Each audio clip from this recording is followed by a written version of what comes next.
Oh, that's right. We are here, and Ray, it looks like, are you playing, you're not playing golf today. You look rather like you might be taking off that tie after a while and going to play some golf. I actually dressed up because I knew I was going to be on the diner today. Oh, okay. Well, you look pretty sharp here today, Ray Brooks. Hey, we are going to be talking about some of the things happening at Piedmont Tech. It is certainly turned into an exciting fall season. You know, with the economy in the tank, with funds being cut, it is good to see a school like Piedmont Tech thriving and growing. I mean, congratulations here. A lot going on. Well, thank you. And our folks have done a tremendous job, and I think the students continue to respond. That we have a very high-quality product at a very good price point. And in today's economy, if you don't have the skill sets, you're not going to be able to find a job. And I think that's just one of the things that keeps us moving forward and has kept our enrollment where it's at and continues to grow. Obviously, the economy's had a major impact on it, but I think the quality of the programs we offer at the price point they are, and I've always said that I think higher education is more about somebody wanting a career that lets them maintain a lifestyle than it is about just figuring out who they are in the world. That's obviously part of the process, but at the end of the day, I've got to support my family. Absolutely, and of course that's where the technical schools, I think, probably might even say they have the advantage because they are focused on giving you that direct line to getting to support yourself and your family. Absolutely. I think if you got a group of economists together today, and really what Piedmont Tech is more of a community college. Anywhere else in the country, that's what we would be called. Now, there's some unique issues in South Carolina, the reason they will not let us change the name, but we have both the career programs and the pure transfer, the Associate of Arts, Associate of Science. But I think if you did not have community colleges, if they had not yet been invented, you got a group of economists and think tank folks together, and they were trying to figure out how to deal with this economic situation we're in, with the competitiveness coming from overseas. How do we keep our businesses healthy? I think the recommendation they would come up with would look very similar to the organizations we already have, and so it's great that someone had the foresight to create a college that really I refer to as the People's College, because we have everybody from high school students enrolled in dual enrollment programs all the way to senior citizens and adults that have either trying to get back into the job force or just maintain some skills, or they want to learn something new in order to occupy their time, and everybody in between. And it's just, we've had an outstanding year. Well, I think the day of the going to work at 25 with the same job that you have when you're 50 or 60, that's no more. Oh, absolutely. I've used an analogy before of just thinking about how things change. If you think about the medical field, if I was a nurse 25 years ago and I went to work and I did my 8 hours, or did my shift, whatever it might be, and I went home and I fell into a deep sleep and I slept for 20 years, and I woke up, I got dressed and went back the next day and walked into that facility, I couldn't do my job because the technology would have advanced so much. And I think there's two things that we have to do if someone comes to Piedmont that we're charged with. One is to give them those skills, give them that education they need today, whether it's to go on to transfer to a four-year college or go into a career. But I think the most important thing we need to do is help them develop into a self-directed, independent learner so that they can keep up and educate themselves as they move forward, because that's key. Technology is evolving at such a fast rate. It's if you think about waves, you go to the beach and a wave, if it's a day where there's not a lot of winds and storms, a wave would run up on the beach and it would slowly run off. If you got a storm at sea, they're literally crashing right on the backs of each other. And if you think about those waves as waves of change, today we've got one wave that'll hit before it even drains off. You've got another one coming on top of it. And companies, organizations, governmental entities, educators are all trying to deal with those things and deal with them as best they can. And really, when you get back to it, it still focuses on, we're very fortunate here in Greenwood to have an excellent public school system, and it still focuses on those students having the ability. I had somebody ask me one day, if a student's going to college or going to work, what's the different skills? I said, it's not. It's the same.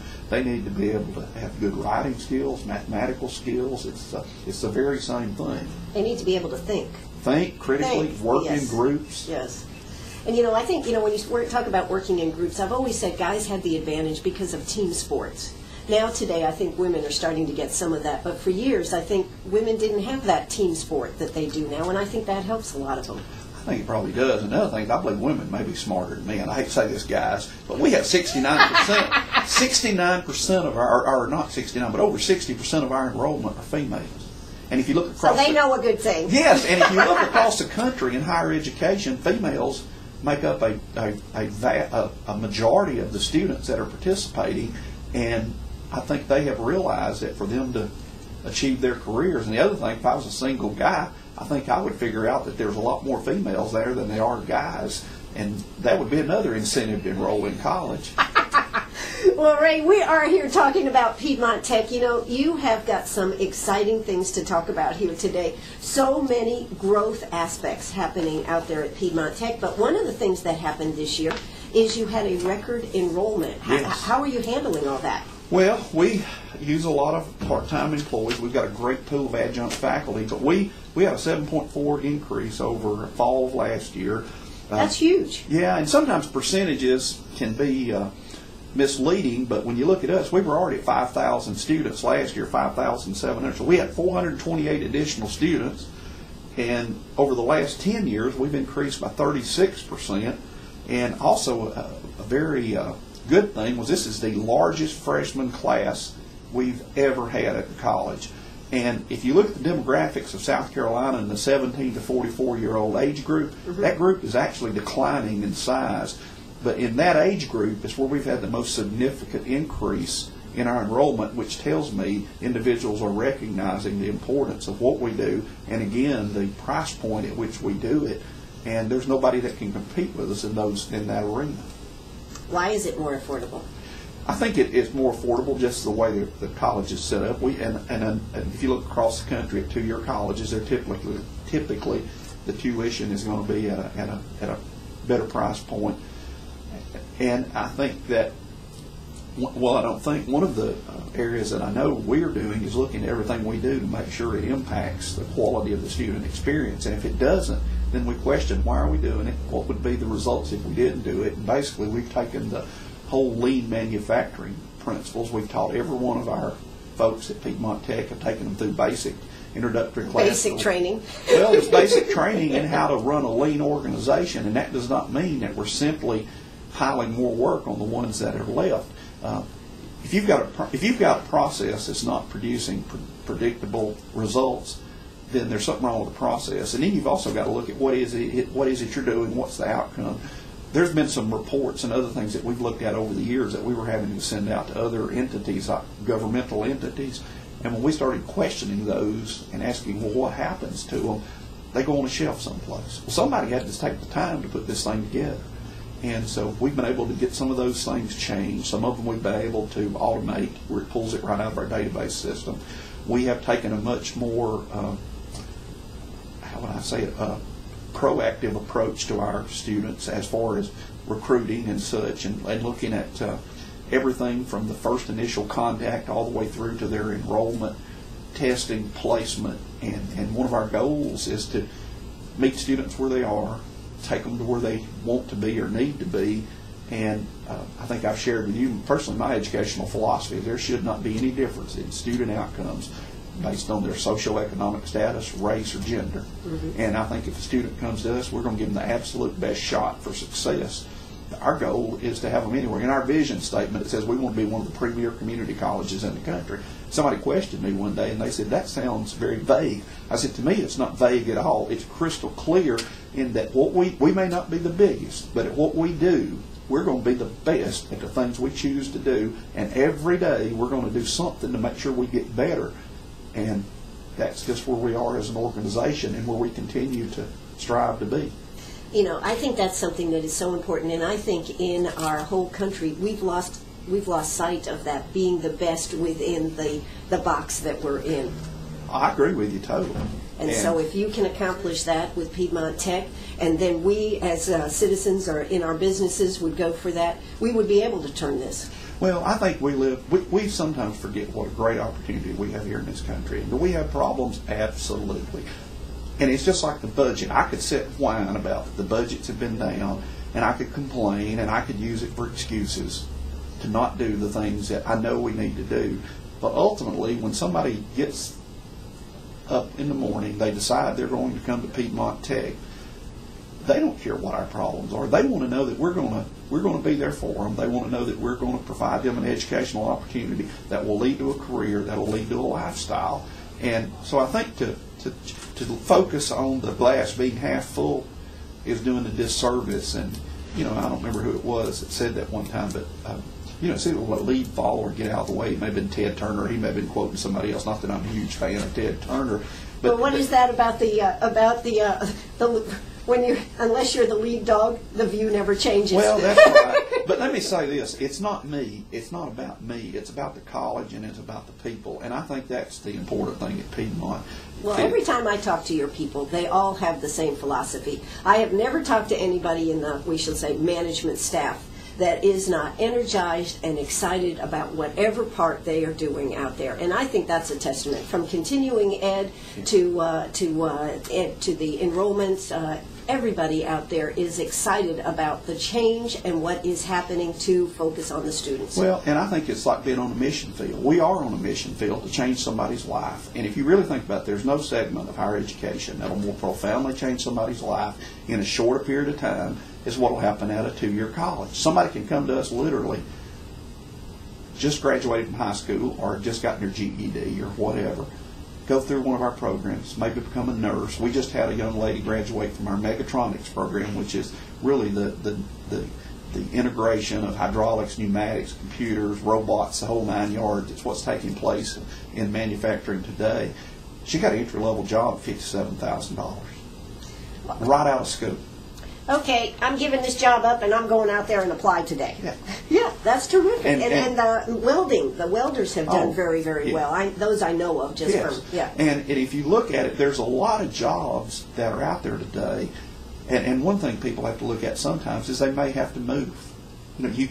That's true. And that's a tough one if you live here in Greenville. Well, for a lot of people. It is. And a lot of people, sometimes you move and you come back. But I think that's another thing that's happened in our society. It's a transient job. I know I've talked to people before where you would ask them what they want to do, or people that I'd be friends with, and they'd have a son or a daughter that couldn't make a career choice. One of the first things I'd ask them is, where do you want to live?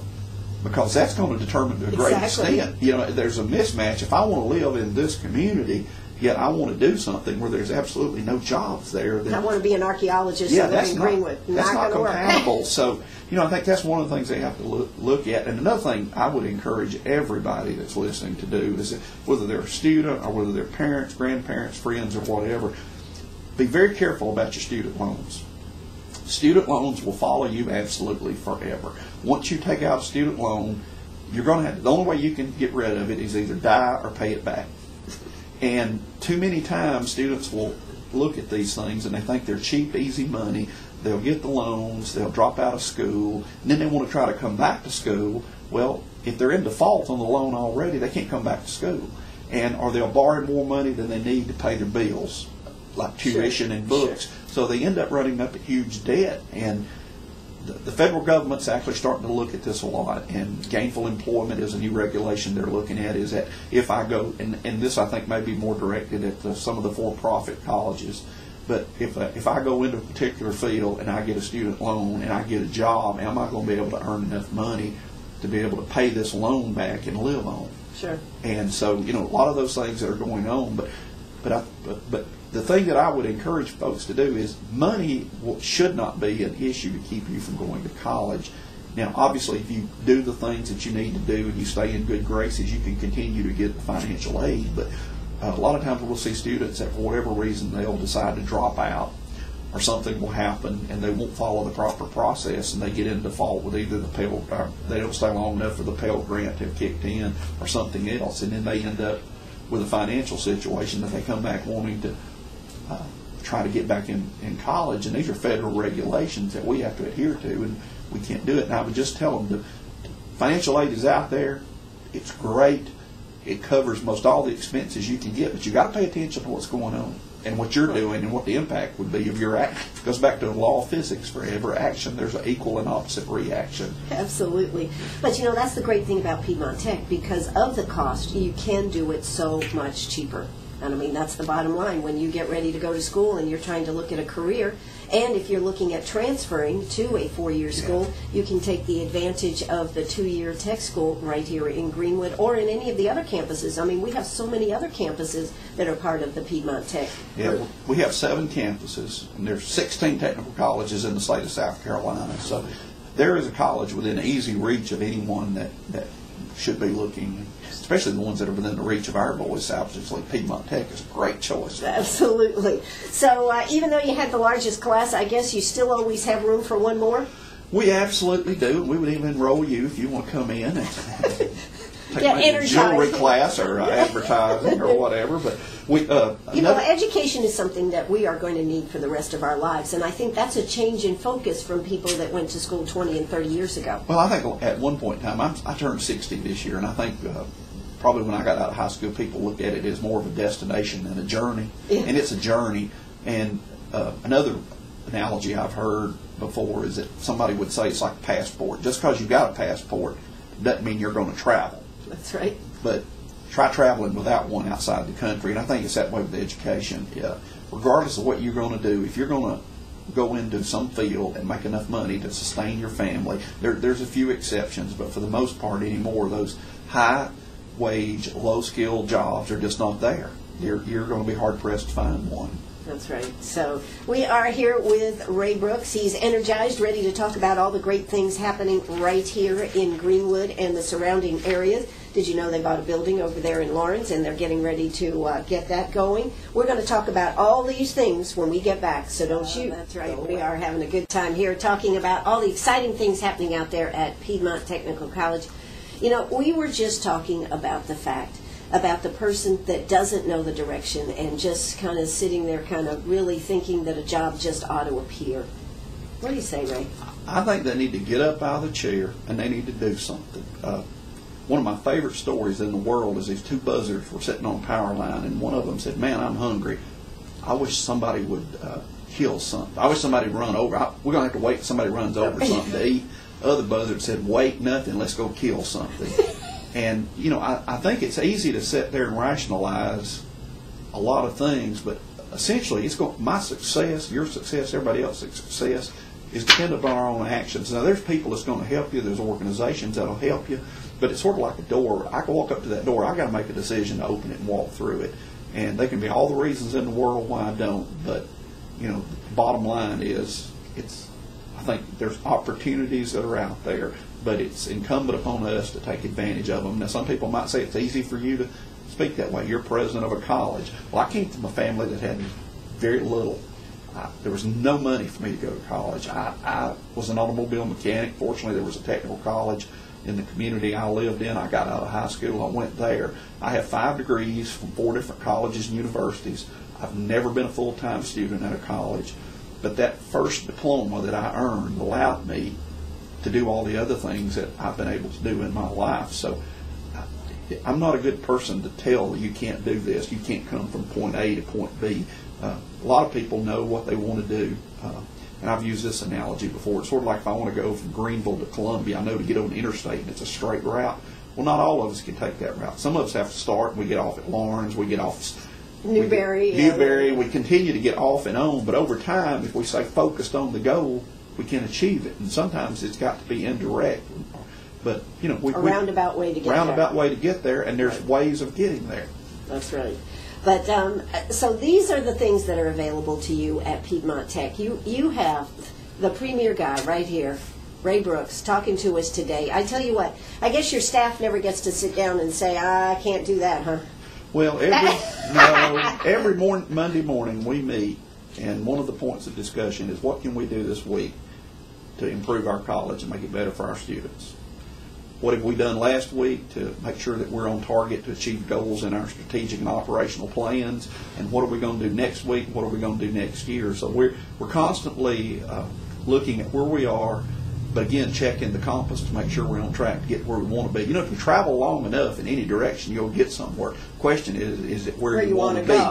Exactly. And so where we want to be is we want to be the very best at what we do. And we're on track to do that. Matter of fact, you asked me about funding earlier. Sure. We've lost a lot of money from the state. We got here, it was $10 million, down to about $5 million. How are you able to keep things together here? Well, we've implemented a lean process. The other thing we did is lean, not lean. Not lean. Yeah, you can look at me and tell there's not a lot of lean going on. But it's basically going back to looking at all your business processes, and if it doesn't improve and impact directly on the student, maybe it's something you shouldn't do. Maybe you outsource it, whatever. But another thing we've done is looked at external funding, and we have been blessed this year. We have gotten several grants, very large grants. That's going to allow us to do even better. The 2011-12 fiscal year, we have got more than $8 million in outside funding through grants. We just were awarded a Title III grant. You probably heard the term STEM, which is science, technology, engineering, mathematics. That was one of the things that when we look at strategically around the country, how do you compete globally, is shortage of engineers, etc.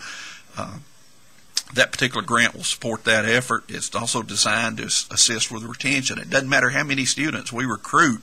What's really important is how many finish and finish. And so we're going to focus on that. And basically we're going to ensure that we positively impact the graduation rates and the post-graduation success rates of those students to ensure that they got a top quality, first class, all American education at Piedmont Tech and go out. We got an additional grant to focus on retention, completion, and transfers of African American males. That's one of the most underrepresented demographic groups. That was one that Becky was looking forward to getting. We got it. $2.4 million. We were notified Friday, and it will. Congratulations. Well, thank you, and we think it's going to make a huge impact on the communities we serve. We had a meeting back in the spring where we invited a vast group of people there. And there was universal support and a lot of folks signed letters of support to help us focus on helping enhance that learning experience. Again, males in general are the most very underrepresented when you look. And so we also got a trade adjustment assistant community college and career training grant for $1.65 million this year, which will allow us to add additional hybrid courses, which is a mixture of online courses, coming to campus, etc., which cuts down on the time a student has to spend on campus.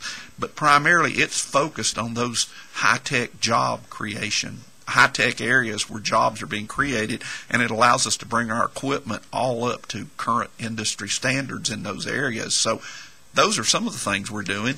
Those are huge. Those are huge, but I'm not finished yet. I'm not done yet. Okay.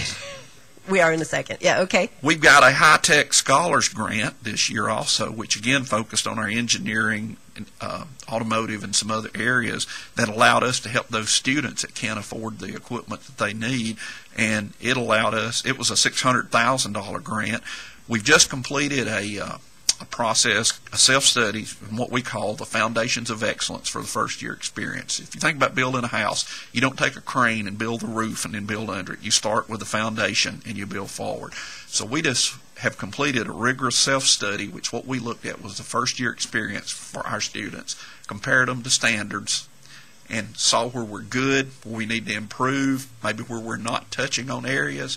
We're meeting now, prioritizing those action items and putting them into place in our operational plans. Again, to go back to what I told you earlier, is our vision statement is to be one of the premier 2-year colleges in the country. And then another thing we're engaged in, you keep moving around over there, you won't ask me a question, is the Dream It, Do It campaign, which basically is to help students in high school, middle school, see what kind of careers they are out there, because maybe they don't come from a family where they understand what an engineer or whatever does. You want to ask me a question now? I want to hear a word. I want to hear a word from our sponsors that keep us on the air, Ray. Oh, yes. Hey, we'll be back in just a moment. Don't you go away. We've got Ray Brooks. If you've got a question, give us a call. 229-7984. That's 229-7984. Oh, that's right. We're having a good conversation here. I tell you what, how can you not listen to all that Ray Brooks is talking about, president of Piedmont Technical College, and not get excited? Ray, we just had a call come in from Beth Michaels. She's a mother of 4. Oh, my God. 10, 13, 16, and 19-year-olds in her household. She says, I hope you record this. Well, Beth, we will record this. It is being recorded, and we will be putting this up as a podcast or a video on YouTube. I would like to send this interview to my son, my congressman, and my school's new principal. who believes that if you don't go to a 4-year school, you'll be nothing. Real goals are the only way to go. And, of course, that's what you're talking about is real goals. And you got to look at the total picture. We may not be able to go to a 4-year school, even though that's where we'd like our children to go. But the 2-year school has so many possibilities. It doesn't matter where you start up. It ends where you start out. What matters is where you end. And I'm not speaking negatively, and I don't want anybody to think I am of a 4-year institution. It depends on the individual. And I think, as you and I were talking during the break, we have students that come to us and we tell them, you'd be better off to go, and we're fortunate to have Lander here in this town. It is a wonderful institution. Dr. Ball and his staff do an outstanding job. And we have bridge programs with Lander and colleges and universities all over the state. One of the things I can think of right off the top of my head that deals with her situation is one of the agreements we have is a very interesting one with the College of Engineering at the University of South Carolina. And the dean down there will tell you that if a student comes to USC, enrolls in engineering, there's about a 40% chance they're going to complete. Now, that's not to say they're not going to graduate from college, but they may change their major. Obviously, if science or math is not a strong suit of mine and I want to be an engineer, it's going to be a difficult task. But the students that come to a technical college first that go into the College of Engineering with advanced placement, they've already sorted those issues out. They're completing at better than an 80% completion rate, and it's allowing them to save some money. And I think one thing that gets overlooked a lot of times in where somebody goes to college is just the whole affordability issue. I may be academically able to do the work, but if the financial pressure results in me either dropping out or just giving up, then that's a very unfortunate situation. So again, I think you're right. You've got to look at the total package. But there is no either-or equation. All segments of education, I think, have their place, and we've all got to work together to ensure that we do what's in the best interest of our students, one, because if we take care of our students, then I think we're going to all be in a good place. Then the students will someday take care of us, Ray? Well, I hope so. Like I said, I'm 60, and I'm not moving as fast as I used to, and that's got to be a lot more on my mind lately. It's sort of like the old equation was, if we don't do a good job training our plumbers or our philosophers, neither will our pipes nor our theories hold water. Now, that's a good one, Ray. But, and I think that a part of the thing with a technical school is it used to be that if you went to a technical school, you weren't doing the best that you should be doing. And that has changed so dramatically, but I think there's still some of that left. Well, it probably is, and it probably always will be. And, it's just like how much is enough of something. Exactly. And I think ultimately, when I look at it at the end of the day, I think we've got to look at, and the student's got to make a choice. It's what can I do now? And it's not to say that that's a stopping point. It's just an intermediate destination. Again, going back to my situation, you think about me, I was an automobile mechanic. There is not sort of a direct career path between being an automobile mechanic and being a 2-year college president. And I actually went I don't understand. I thought that was a direct career. Yeah, well, I graduated from technical school, went to work as a mechanic, started teaching. There was a local 2-year college. Matter of fact, I was talking to a lady that works here with you. Her father used to be president of Dalton State College. At the time I went, it was a 2-year college. I decided I wanted to get an associate's degree, and I went part-time and did that. Then the opportunity arose for me to become a auto mechanics instructor at a high school. I did that for a couple of years and ended up teaching back at the technical college. But at the time, you never thought that teaching was where you wanted to go. That's the amazing thing. Yeah, and if somebody had ever told me I would be doing and have the opportunities I've got today, I told them they're crazy. But, I did that, and then the next thing I know, I'm working at the 2-year college, and I thought, well, I'll get a bachelor's degree. So they didn't have distance learning then. I got my bachelor's from the University of Georgia. It took 10 years, and I drove from Lafayette, Georgia to Athens, Georgia on Saturdays. Every Saturday that class was scheduled, which was a 3-hour and something drive, wore out. I can't tell you how many cars, but I eventually got my bachelor's degree, and then a position opened up. They started a night school there at the college I was working at, and I applied to be, I called it the Dean of the Darkness at the time, because I was the guy that kept a building open at night. And eventually went back and got a master's degree from Georgia State University, and I have 2 graduate degrees, an ed specialist and a doctorate from the University of Alabama. And that's not a normal career path, but it's I've seen time and time again where you don't know where you're going to end up. And I think it's sort of like we all have choices in life, and it goes back to the door scenario. I've got a door in front of me. I got to choose to walk through it, and if I do, then there's going to be another series of doors, and it's up to me. The opportunity is there. I've just got to have the wherewithal to make the decision and be confident enough that I can do what it is. I think it was Vince Lombardi said the body can endure whatever the mind can comprehend. And I think that's what we got to do is, get our mind wrapped around something that we know is right for us, and then put every ounce of energy and effort that we've got into making it happen. That's like being in the radio business. I never knew I would be in the radio business. I never knew I'd be interviewing Governor Nikki Haley or any of the other people that and I bet interview. If you talk to Governor Haley and a lot of politicians, when they first were out of school, they probably never thought they would be where they are. And I think that's the thing with all of us. She wanted to be a delivery nurse. Oh, my goodness. But, opportunities happen. And a lot of people talk about luck. And I think luck is a very hard thing to define. But the best way I've ever heard it defined is luck really is defined when opportunity and preparation meet. Because if I was not prepared, even when the opportunity presents itself, exactly, I could not take advantage of it. And so that's really what education is. It goes back to that passport scenario I don't think I ever finished a minute ago. But just because I've got an education doesn't mean I'm going to get something in particular. But the fact if I don't have it, I'm definitely not going to get it if it requires it. And I can be mad at everybody involved, but who's really to blame? Yeah. That's true. That is so true. One of the great things that's happened at Piedmont Tech is all these bridge programs. Oh, yeah. And also the fact that we have so many high school students going to class at Piedmont Tech. Some have even gotten their college degree, their 2-year college degree at the same time or before they even graduated from high school. Yeah, we had a young lady this past spring that she walked in our graduation ceremony in May and then graduated from Emerald High School in June, and she's now a junior. She's 18 years old and a junior at Anderson, I believe, majoring in accounting.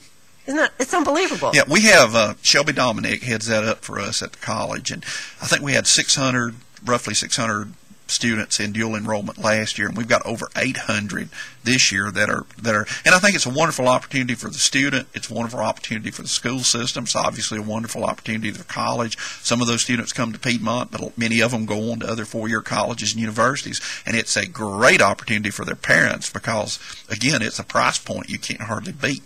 That's right. And, we talk about economy, we talk about all this type of thing. One of the things we haven't talked about that we need to is we need to be able to talk about what's happening in Lawrence. They had an announcement. Yeah. They have a new business that's coming in there, and Piedmont Tech is going to be supplying the workers. Yeah.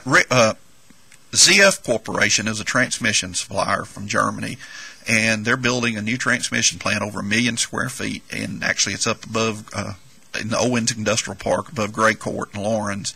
And Susan Heath, who works on our staff, is working with their company officials. We've sent some of our staff to Germany to research their production methods, etc., to develop the training plan. And they're actually in the hiring mode now, hiring folks. I think when the job fair was out here at the mall recently, they were actually represented there either through a labor company or I think one of their employment service, or either their folks were there. But they're going to be training 100, 150 people a week that they hire. They'll go through a pre-hire and then a post-hire training, which we're doing. We didn't have any place to do it, and we were fortunate enough to find a piece of property right off 385 that's probably about 6 miles from where that plant is in the other industrial park. And we did not have in our Lawrence facility any industrial programs. It was primarily we did a lot of gen ed classes, etc. there. So one of the options we looked at was actually building a training facility on that campus. But that campus is a good distance from where this park was. But we found a building. Actually, it was in foreclosure. We were able to buy it for just pennies on the dollar.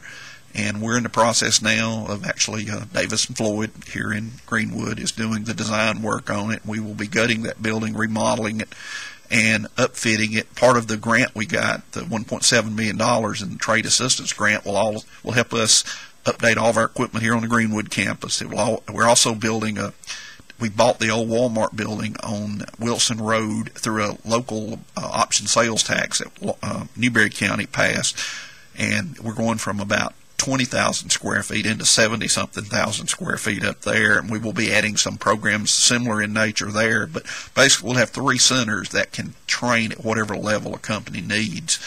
And again, it supports the local economy. And again, it goes back to that we impact on the local level, but our reach is global. Well, not only that, I mean, you are taking advantage, like finding that building in foreclosure. I mean, you are running tech just like a business has to run, taking advantage where you can find the advantage. You're not getting the financing from the state, and yet you're still expanding because you're able to find these grants and find ways to make it happen. That's what business is about in the real world. That's what business is about at Piedmont Tech. Absolutely. And again, our business is all about people. We seek out, hire the very best people we can. We develop them, grow them, nurture them, hopefully. All of them would not tell you that I'm doing a great job, probably, and I respect their opinion. But again, it boils down to they're the ones that are getting all this done. I'm just fortunate enough to be in the position I'm in. Absolutely. All right. Well, let's see. We just had a call come in from a telephone man here, called in from Kuwait. All okay. Right. Bill Jones and Mary Jones called from Kuwait to say hi to mother-in-law Jane Powell. Works for Halliburton, repairs hydraulics on heavy equipment. Piedmont trained. Wife works training women computers for analyzing motors.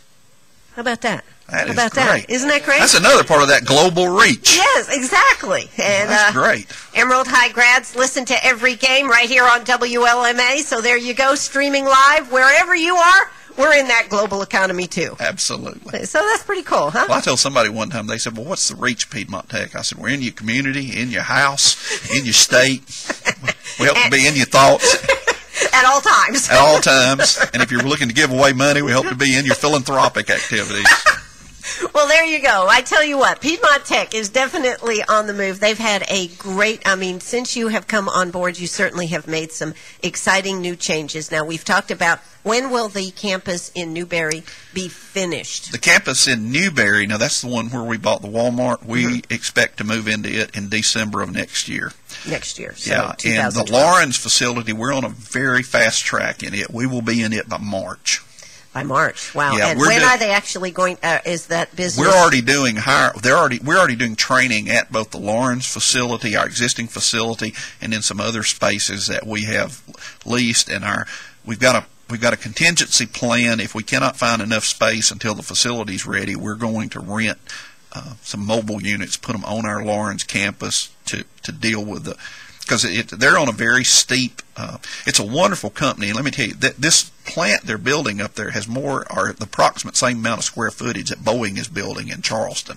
Wow. Now, you think about that impact on a community, and they're very fortunate to have this facility in Lawrence, and I think it will impact on a fairly wide region because you'll see a lot of folks, even though you may not get a job with ZF, there may be people in existing companies that go to work for them, and that opens up other spaces. So it's wonderful that they got that facility. And of course, here in Greenwood, we've had some retail establishments open up. My wife won't mention the names because they can just buy their advertising, but she's been in those.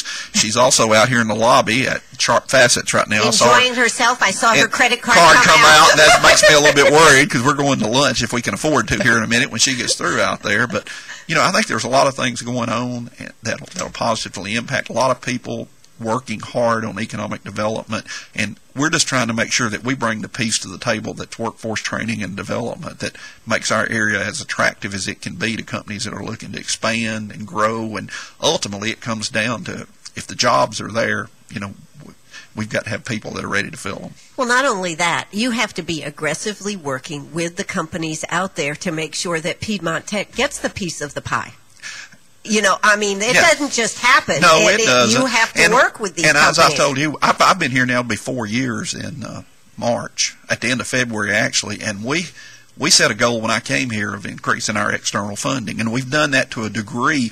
But we've been writing grants. This is the second time we applied for Title III. The first time we didn't get it, but it's the good Lord shined down on us this time because all of them that we had in process, every one of them hit this year, which is going to be a game changer for Piedmont Tech. It's going to change. It's going to fundamentally change the college and allow us to improve and do some things that we would have not been able to do in this time frame.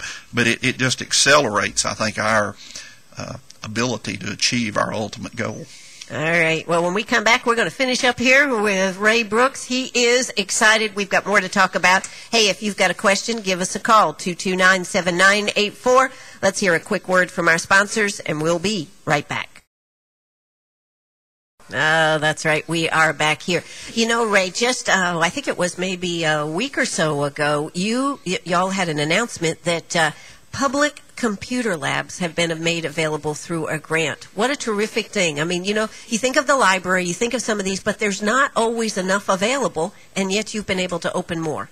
Well, that was another grant. Again, it goes back to our whole community outreach as to what we're attempting to do. And we have a very wide footprint. We're in 7 counties. And so there were some of these areas where they literally were not, there was not a library, or it wasn't available, or it wasn't in close proximity where a lot of the folks were. So we were very fortunate. Our folks worked with the grant and got these systems installed, and they've been very good usage of them. Been very pleased. Absolutely, but I think that's terrific. So it says they're going to help provide computer access to many people who otherwise would not have it. So now, if somebody is interested in finding out how that works, do they just call Piedmont Tech? Yeah, they can look us up on the web if they've got a computer.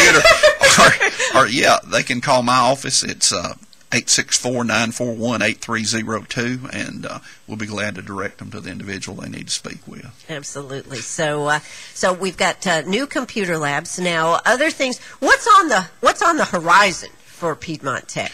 Well, we're, again, moving into all these facilities and continuing to work through these grants that we're a couple of them are multi-year grants over a 4-year period, and will be game changers to where we actually hope to increase our graduation rate significantly. You've got to understand also that a lot of the individuals that attend 2-year colleges are some of the highest at-risk students for dropping out that there are out there. So it's a challenge to keep them in school. It's a challenge to keep them in school, and that's what we're focusing on, is to eliminate all those barriers that would and sometimes we're our own worst enemies. We maybe have self-esteem issues, and a person gets up enough courage to come to school or come to college, but once they get there, they got this little voice in the back of their mind saying, well, maybe you shouldn't be here. So they're not really looking for a reason to go forward as much as they are a reason to validate that little voice. But once you get them over that, they'll crawl through glass to finish. So there's a time there of vulnerability from the first day they set foot till some point in their educational career that we've got to have people attuned. We've got to have early alert systems in place. We've got to have, one size doesn't fit all. We all come with unique kind of issues that we have to be able to sort of address. And as an organization, what we're looking for is how we can do that for the maximum number of people, which ultimately will impact the quality of life in the community. Absolutely. So you've got to have quite a well-attuned staff then to make sure that they are addressing these issues. Well, we do. And the other thing is they've got to be of a personality and nurturing. I think that's I think the most important thing that my office is responsible for is to ensuring that we hire folks that are a good fit for our organizational culture, and that our organizational culture is one that we're going to meet students where they are, and we're going to take them to where they need to be. Absolutely. This has been totally inspirational. I think I'll just go out and charge right forward here, Ray. Well, I tell you what, when my wife gets through out here, I may have to need some more students out here, because she's still out here shopping in your store. Well, I may need to charge out there and help close that sale up then, Ray Brooks. Ray, it is always a pleasure to have you on. I know you were excited about the things that are going on. We do need to say just one quick word, though. Continuing ed. What great programs, and always changing out there. Oh, yes. Rusty Denning, who heads that up now. Rusty is located right across on Emerald Road, sort of there from the restaurant, the hamburger restaurant on the corner. I'll let it remain anonymous. And they have a vast array of programs, does a great job with their existing industry training. He's the one that interfaces with companies that does training there, and also just about anything you would want to be interested in. And if they don't have it, you can get enough group together, or if there's enough interest, they'll do it. Absolutely. And one thing, can I mention, Ann? Sure, we're absolutely. selling our automotive program for a couple of years now, has built a replica AC Cobra, which is the car Carroll Shelby made famous in the races. Beautiful car. We will be giving that away in December. Tickets are $100 a piece. There's only 400 tickets to be sold, so it's a much better opportunity than the lottery. That car is valued at about $40,000. And you can call Brenda Brooks, no relation, but you can call Brenda Brooks at 941-8305 at Piedmont Tech, and she would be glad to help you out and help you be able to get a ticket. Or you could email her at let me just finish this. This is WLMA right here in Greenwood. Okay, Ray, go ahead. But anyway. What would you like them to email? Sorry, go ahead. You could email Brenda. You could find her on her webpage, but we need to sell some more Cobra tickets. All right, so they still have tickets available for the Cobra. Now, what is the date they'll actually be giving that away? It's around the first part of December. At our Christmas banquet, we do that, and we've got a bargain on those tickets. Now, they're $100 a piece, or we'll sell you two for $200. God, what a salesman. What a salesman. Hey. All right, call Brenda, 941-8305. That's 941-8305. Now, what color is this Cobra? This one is red. It's Lamborghini red, and it is absolutely beautiful. And I can tell you, I have to say, I'm an automotive guy to start with, and I just start drooling when I look at it. It's a beautiful car. I've seen it out there. So make sure you check that out. Get your tickets now, 941-8305. And the proceeds over and above the price of the car is used for student scholarships, so it's a good cause. So it's a win-win situation. All right, that's going to do it for us. This is WLMA right here in Greenwood, South Carolina. Ray Brooks, thanks so much for coming out to see us today. Thank you, Ann. It's always a pleasure. All right. Bye-bye, everybody.